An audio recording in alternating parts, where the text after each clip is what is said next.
안녕하세요. 네이버증권 가이드북 저자 알렉스 강희입니다. 오늘은 5G 그리고 2차 전지를 장기 투자 관점에서 살펴보려고 합니다. 먼저 중국도 5G 인프라 투자를 앞두고 있죠. 그리고 미국에서도 트럼프는 5G 인프라 투자를 준비 중입니다. 우리나라를 비롯해서 전 세계가 5G 인프라에 엄청난 지원을 앞두고 있습니다. 당연히 이 돈을 받아갈 기업들은 앞으로 큰 돈을 벌 기회가 있을 거죠. 네트워크 장비 관련주에 대해서 추천을 하는 보고서인데 7월에서 10월 정도의 랠리가 발생 가능할 수도 있다라는 전망이죠. 최고의 언택트 수혜는 5G 장비주라고 합니다. 그래서 지금 중국과 일본, 미국, 인도 이런 곳에서 이제 5G 인프라 투자를 계속 하고 있는데 여기에 장비 공급이 시작됐다라는 그 뉴스를 확인하고 매수하면 이미 늦다는 거죠. 그러니까 장기적으로 쭉 올라갈 것이기 때문에 지금부터 매수를 고민을 해봐야 되지 않나라는 내용입니다. 2차 전지도 마찬가지입니다. 지금 자동차 시장은 전기차가 점점 늘어나고 있죠. 미국 테슬라부터 시작해서 전기차 열풍은 전 세계 전기차 보조금 지급을 늘리기도 하고 그래서 점점 전기차 관련주에 돈이 몰리고 있습니다. 제 어제 영상에서도 현대차 정의선 부회장은 SK를 만나 향후 전기차 배터리 공급에 대한 대화를 나누었죠. 현대차와 기아차 그리고 테슬라의 전기차 판매량 추이 전망을 살펴봐도 현대 기아차도 꾸준히 늘고 있고 테슬라도 엄청나게 계속 늘어나고 있죠. 이런 추이를 볼 때 2차 전지 관련 전기차 시장은 앞으로 계속 커갈 거라는 전망이 많이 나오고 있습니다. 이렇게 전기차에 관심이 쏠리는 것은 모두 코로나 때문입니다. 그동안 코로나로 인해 침체된 경제에 돈을 풀어야 하는데 이미 나와 있는 것에 돈을 푸는 것보다는 그동안 없던 것을 새롭게 만들어서 여기에 돈을 푸는 게 더 새로운 소비를 늘릴 수 있기 때문이죠.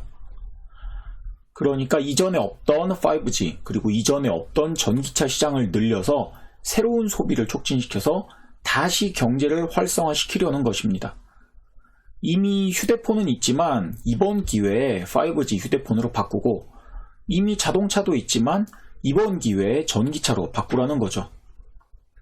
그렇게 소비가 생기면 경제에 돈이 순환하고 다시 경제가 살아날 것으로 보고 있는 겁니다. 증권사 보고서에서 참조한 내용인데 새로운 기술 침투에 대한 내용입니다. 역사적으로 보면 정말 신기하게도 경제 침체기, 그러니까 경제가 어려웠을 때 새로운 기술 시장이 엄청나게 성장한 것을 볼 수 있습니다.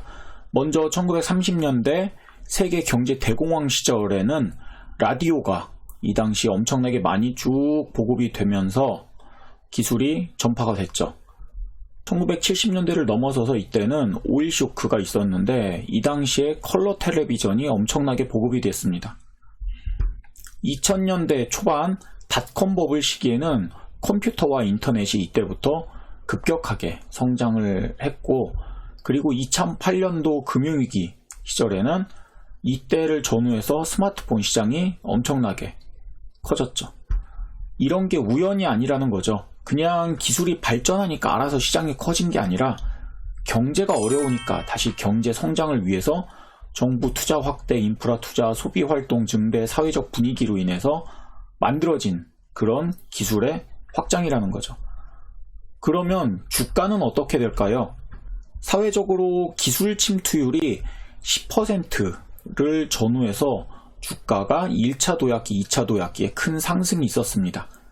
마이크로소프트를 보면 인터넷 기술 침투율이 10%가 되는 시점을 전후해서 마이크로소프트의 주가가 이렇게 1차 도약기 크게 급등하고 이때 잠시 눌림목 가졌다가 2차 도약기 때 한 번 더 급등을 하죠.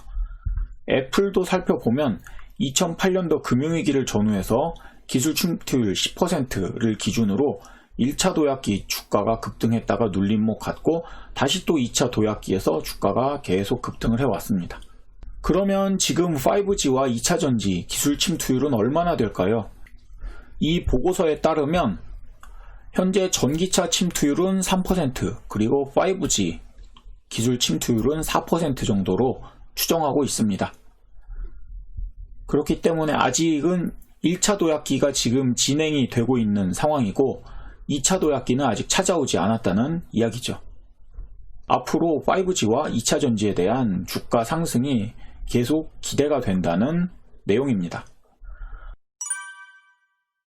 오늘 증시를 간단하게 살펴보겠습니다. 오늘도 기관과 외국인은 계속 매도 중입니다. 다만 오늘은 옵션 만기일입니다. 그래서 기관 외국인의 매매는 내일부터 살펴봐야 합니다.